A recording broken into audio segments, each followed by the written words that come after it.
आइए इस मोटिवेशनल कहानी को सुने। ये कहानी है एक राजा की, जो बहुत बड़े राज्य के राजा थे। वो बहुत बुद्धिमान राजा थे।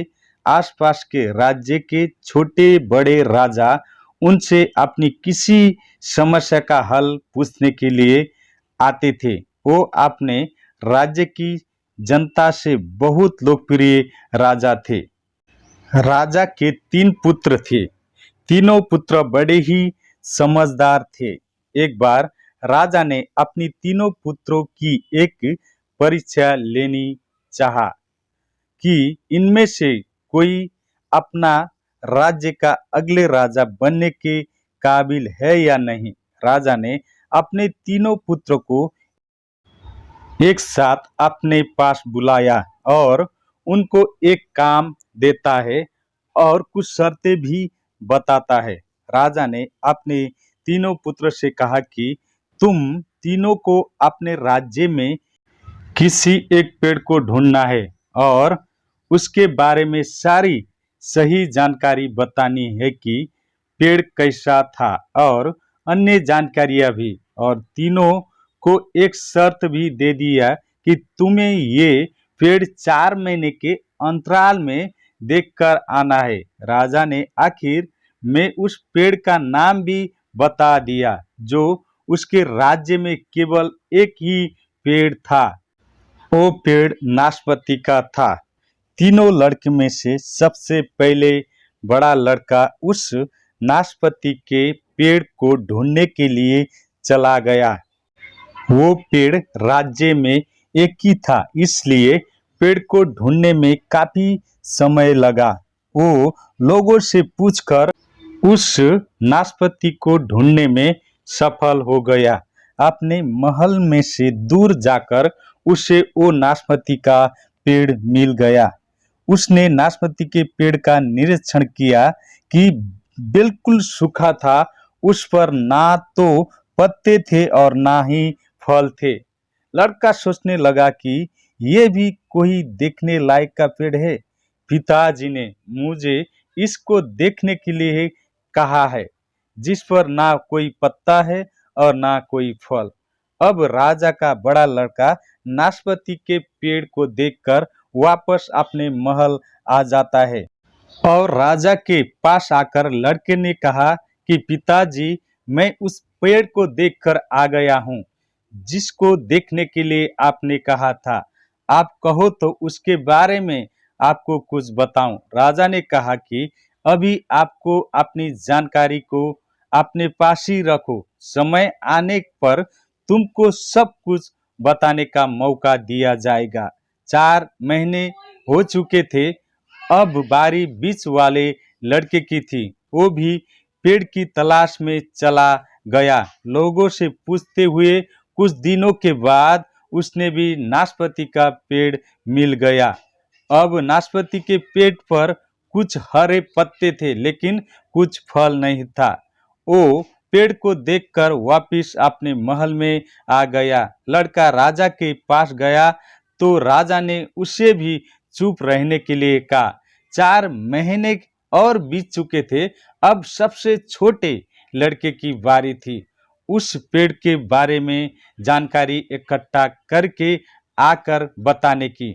सबसे छोटा वाला लड़का भी पेड़ की तलाश में निकल पड़ा। कुछ दिनों के बाद उसने भी उस नाशपाती का पेड़ मिल गया और उसने पेड़ को ध्यान से निरीक्षण किया और सोचने लगा कि कितना अच्छा है, इस पर कितने सारे फल लगे हुए। ये सब देखकर लड़का अपने महल के लिए वापिस चल दिया। अपने महल में आकर पिताजी के पास गया और कहा कि मैंने उस नाशपाती के पेड़ को देखकर आया हूँ। आप कहे तो मैं उसके बारे में बताऊं। राजा ने अपने तीनों बेटे को एक साथ बुलाया और उस पेड़ के बारे में अपनी अपनी जानकारी बताने को कहा। सबसे पहले बड़े लड़के ने बताना शुरू किया। उसने कहा कि पिताजी, आपने कौन सा पेड़ देखने के लिए भेजा था? कोई अच्छा सा पेड़ देखने के लिए कहते हो तो अच्छा होता। वो भी देखने लायक का पेड़ था। वो पेड़ पर ना तो पत्ता था ना कोई फल, वो भी कोई पेड़ होता। इतने में से बीच वाले लड़के ने जवाब दिया कि ऐसा नहीं है, उस पेड़ पर हरे पत्ते थे लेकिन हाँ, कोई फल नहीं था।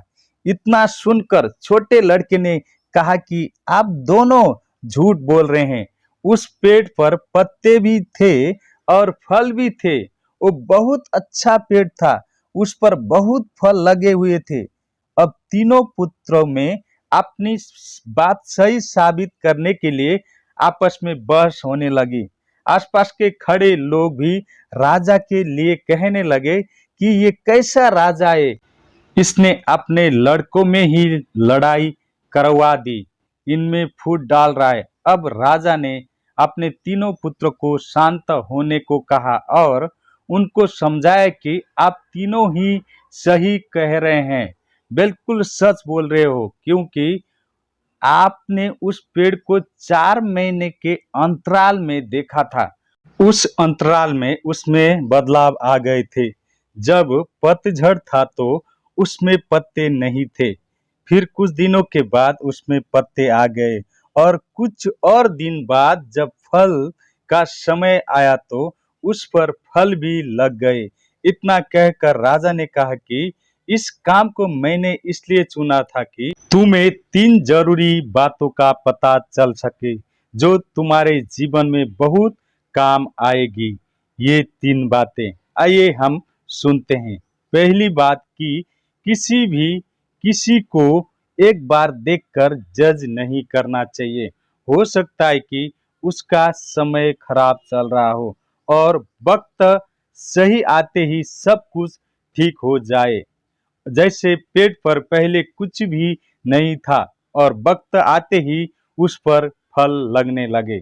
दूसरी बात, किसी पर भी चाहे वो इंसान हो या कोई चीज हो, जब तक आपको उसके बारे में पूरी जानकारी ना हो, जैसे पेड़ के बारे में किसी को भी पूरी जानकारी नहीं थी तो कोई भी अपनी बात सही साबित नहीं कर सका।